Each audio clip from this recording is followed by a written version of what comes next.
shoot my uncle and disappear. Backstory: this was over 50 years ago and I am sure no one involved is still alive. I was told about this by my father during a hunting trip when my father was a little drunk one night. On to the story. As said before, this happened over 50 years ago. My father and his brother, my uncle, and a few of their biker truck driver friends were in a bar drinking. While enjoying the drinks and music, a small bar fight broke out between two guys a couple tables away. My uncle has always been a nice guy and would never raise a hand in anger and go out of his way to help others. He gets up, walks over and separating the two guys and tells them to just knock it off and enjoy their beer. My uncle stands above 68 and was as strong as he was tall. The two guys sat down and one just gave my uncle a dirty look. My uncle rejoined my father and his friends and went back to enjoying their drinking.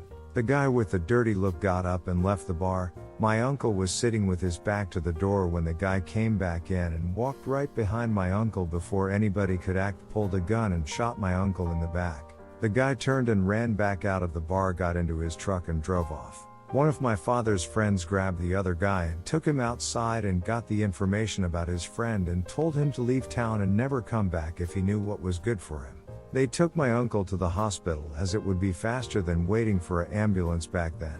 The next day after a long surgery, my uncle was going to survive, but the bullet severed his spine and he would never walk again.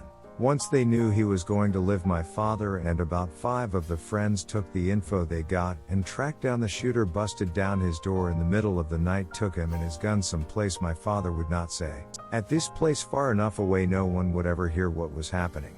They beat him for hours until his arms and legs were pretty much mush, and my father said the man just disappeared that night. The police asked about what happened to my uncle but was told it happened so fast nobody saw a thing. The bartender was a friend and said the same.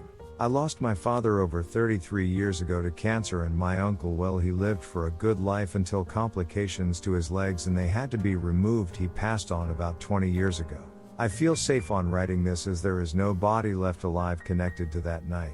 God bless my father and his friends, not allowing a coward such as this to walk away without a bunch of karma getting him. I miss you, Dad and Uncle Jay.